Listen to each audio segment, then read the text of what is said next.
안녕하세요, 유승입니다. 오늘은 세 가지만 피하면 잘 살고 있다는 증거라는 주제로 함께 하겠습니다. 세상을 잘 살아간다는 거 사실 그렇게 복잡한 일 아니죠. 단순하게 생각하면 돼요. 그러니까 꼭 지켜야 될 원칙, 이것만 내가 절대적으로 꼭 지켜나가자. 나머지는 난 모르겠다. 여기서 이제 그 원칙을 예외 없이 잘 지켜나간다 그러면 특별히 삐뚤어져 나갈 일이 없는 거죠. 오늘은 이거 안 하고 있으면 잘 살고 있는 거고, 여기 해당되면 이거 고쳐야겠구나, 이렇게 단순하게 우리의 일상을 한번 점검해보는 시간을 갖도록 하겠습니다. 자, 어떤 걸 피해야지 잘 살고 있다는 증거일까요? 첫 번째, 쉽게 털어놓는 거예요. 진솔한 마음, 솔직한 태도, 이런 거 사실 참 좋죠. 근데 착각하지 말아야 할 것이 있어요. 타인은 내 마음과 많이 다릅니다. 예를 들어서요, 이제 회사에서 팀장인데 사석에서는 형이라고 부르는 아주 친한 선배예요. 그런데 나한테 어려운 문제가 생겼어요. 이제 육아 문제 때문에 그 와이프랑 트러블이 계속 있어서 사내 못 사내 막 한다는 거예요. 그러면서 아이 픽업도 내가 이제 완전히 딱 50% 육아를 맡아서 아이 픽업도 막 때 맞춰 가야 되고 저녁밥 챙겨야 되고, 그러니 이제 일일한 어떤 속사정. 그래서 지난번에는 막 사석에서 그 팀장한테 막, 형, 내가 지난번에 사실 외근 나갔다가 그냥 집으로 그냥 갔어. 애기 챙겨야 돼서 내가 이렇게 산다요, 이렇게 살아요, 막 이러면서 술을 마시면서 막 하소연을 했어요. 그때는 다 그런 거야. 그런 고비 없이 어떻게 애를 키우니. 막 또 선배는 이렇게 위로해 줬어요. 근데 문제는 진짜 일 때문에 외근을 해도 그 친한 선배인 그 팀장이 얘 또 아이 픽업 같겠구나, 이렇게 생각할 수 있다는 거예요. 뿐만 아니라 이제 뭔가 거래처 계약에서 조건을 놓쳤어요. 그러면 내 어려운 점을 이제 이미 해놨기 때문에 요새 정신이 나가 있더니 이렇게 사고를 쳤네, 이렇게 생각할 수 있다는 거죠. 나의 어려운 점을 특히 직장 상사나 동료에게 가급적 쉽게 털어놓지 마십시오. 그게 그 사람과 친해지는 방법이 절대 아닙니다. 또 하나 예를 들어볼게요. 친한 동료한테 아무래도 이 직장에서는 비전이 없을 것 같아. 이제 스펙에 크게 도움도 안 되고 일은 많고 지금이라도 다른 직장 좀 알아봐야겠어, 이렇게 막 또 사석에서 얘기를 했어요. 쏙닥쏙닥 했어요. 그런데 그게 내 직장 상사 귀에 들어간 거예요. 열받아서 이제 그렇게 내가 쏙닥쏙닥 너만 알고 있어 라고 얘기했던 그 동료한테 어쩜 그럴 수 있냐고 따져봐야 나만 바보 되는 거예요. 그럼 그 동료가 말할래서 그런 게 아니고 김대리가 무슨 이직시험 준비한다고 그러길래, 아니 당신도 그 이직시험 준비한다고 얼떨결에 말했지, 김대리가 얘기한 김대리가 나쁜 사람이지 왜 나한테 그래, 막 이러면서 도리어 막 승질을 낸다 그러면 결국 이제 관계만 나빠지고 아무도 이익이 되는 건 없었죠. 나만 잘못한 거예요, 결국에. 정말 나를 잘 이해한다고 생각하는 사람도 마찬가지예요. 내 마음과 똑같거니 이렇게 생각하는 것 자체가 그 상대에 대한 예의가 아닙니다. 내가 말하지 말라고 하면 말 안 할 것 같죠? 왜 그렇게 내 마음대로 재단하느냐 말이에요. 그렇지 않아요. 다들 내 마음 같지 않다는 거 우리가 다시 한번 알고, 어떤 그런 부분에 있어서 쉽게 털어놓는 내 습관이 있다 그러면, 내가 이거 이제 실수하겠구나, 이런 습관을 고쳐야 되겠구나, 이렇게 생각하는 거 첫 번째였습니다. 자, 두 번째, 남에 대한 지나친 관심이에요. 사람들의 유형을 나눌 때 여러 가지 기준이 있겠지만 그 중에서 이제 대표적인 건 어떤 건가 하면, 우리가 인생을 살아가면서 나와 타인의 비중을 과연 몇 대 몇으로 나눠서 보느냐는 거예요.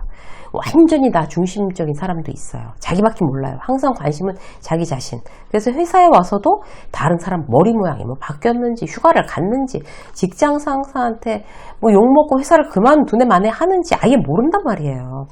정반대로 완전히 모든 신경이 남을 향해 있는 사람도 있어요. 제가 이제 현직에 있을 때 그 정도가 너무 심해서, 쟤를 병원에 가보라고 해야 되나, 이렇게 막 굉장히 고민했던 그런 직원이 있었어요. 어느 정도인가 하면, 분명히 이제 컴퓨터 앞에서 일을 하고 있어요. 그런데 모든 신경이 온 사무실에서 일어나고 있는 모든 일을 다 알고 있는 거예요. 막 여기도 눈이 달려있고 여기도 눈이 달려있는 사람 같아요. 그래서 옆팀 김 과장이 오늘 관리팀과 한 번 붙었는데 계속 관리팀장을 씻고 다닌다는 둥, 우리 팀 누구는 표정이 영 안 좋은지 사흘 됐다, 아마 회사를 그만둘 것 같다, 또 그렇다는 둥, 또 팀 누구는 옷이 너무 비싼 걸 입는다는 둥, 팀에 누구랑 누군 싸웠는지 서로 말을 안 한 지가 일주일이 됐다. 뭐 이런 걸 다 알고 있는 거예요. 너 안 피곤하니 그렇게 살면? 제가 오죽하면 그랬어요. 근데 저절로 그렇게 되는 거예요. 저절로. 이런 사람은요, 남한테 그 관심 자체를 넘어서 그들의 시선을 굉장히 과의식할 수밖에 없어요. 이렇게 입으니까 이상해? 이렇게 자꾸 물어본단 말이에요. 다른 사람들한테. 그 옷이 내 마음에 들면 되는 건데, 막 이거 어때? 막 저 사람이 별로 이렇게 좋은 반응을 보이지 않으면 뭐 입고 싶지도 않은 거예요. 그러니까 저들이 그걸 어떻게 생각하느냐가 더 중요한 거죠. 회의 시간에 뭔가 틀렸어요. 막 숫자를 틀리든지. 뭐 틀려도 틀릴 수도 있지. 남들은 뭐 틀렸는지도 잘 몰라요. 신경 안 쓰는데 사흘 밤낮을 막 괴로워하고 나를 어떻게 생각할까? 과장식이나 돼서 내가 저런 숫자 단위도 틀렸다고 나를 정말 비웃지 않을까? 그걸 사흘 밤낮을 막 마음고생을 하는 사람들이 있어요. 회사뿐이 아니고요. 요즘은요.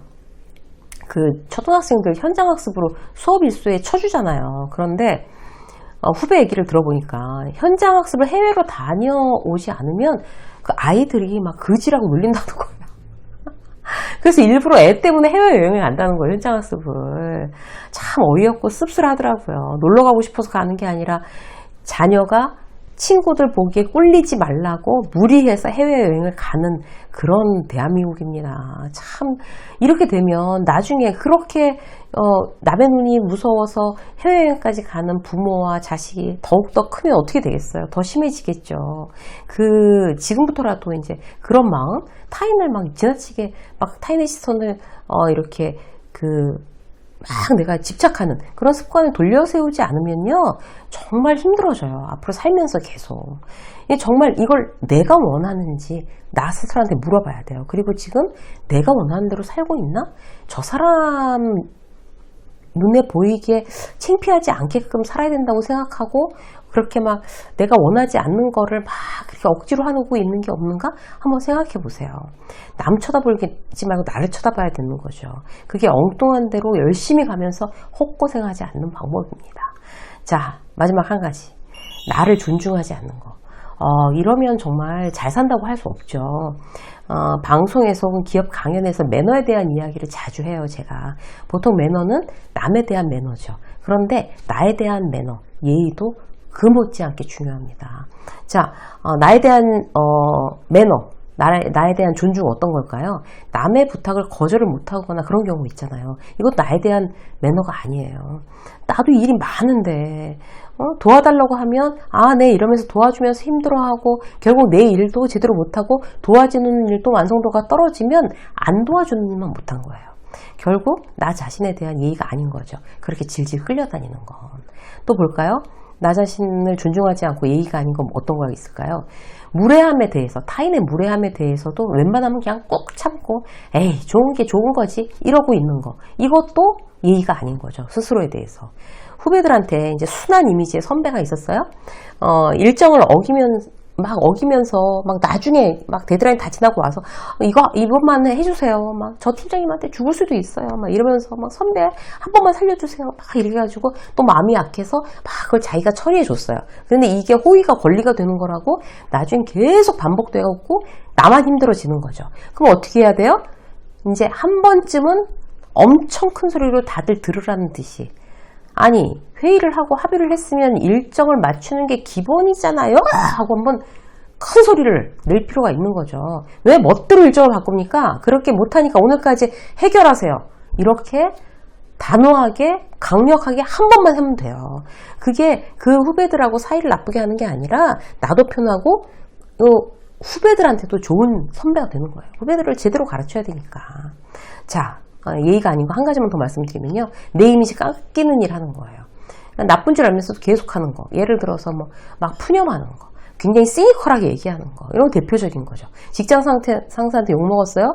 그럼 막 술 마시면서 일단 직장 상사를 막 뒷담화를 해요. 욕하죠? 이미지 막 깎여요, 나는. 그리고 내 팔자야. 내가 원래 이 회사에 들어올 게 아닌데 막 뭐가 일이 꼬여서 내가 이러고 있어. 이러면서 또 푸념해.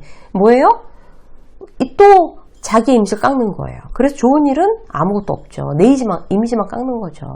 열받아서 누구 욕을 하고 싶다면 나 자신에 대해서 매너를 지키고 나 자신을 존중하고 있나? 이거 한번 다시 한번 탁 떠올려 보는 거. 이거 지혜롭게 사는 일상의 처세술이라고 할 수 있습니다. 유세미의 직장 수업 여기까지 하겠습니다. 고맙습니다.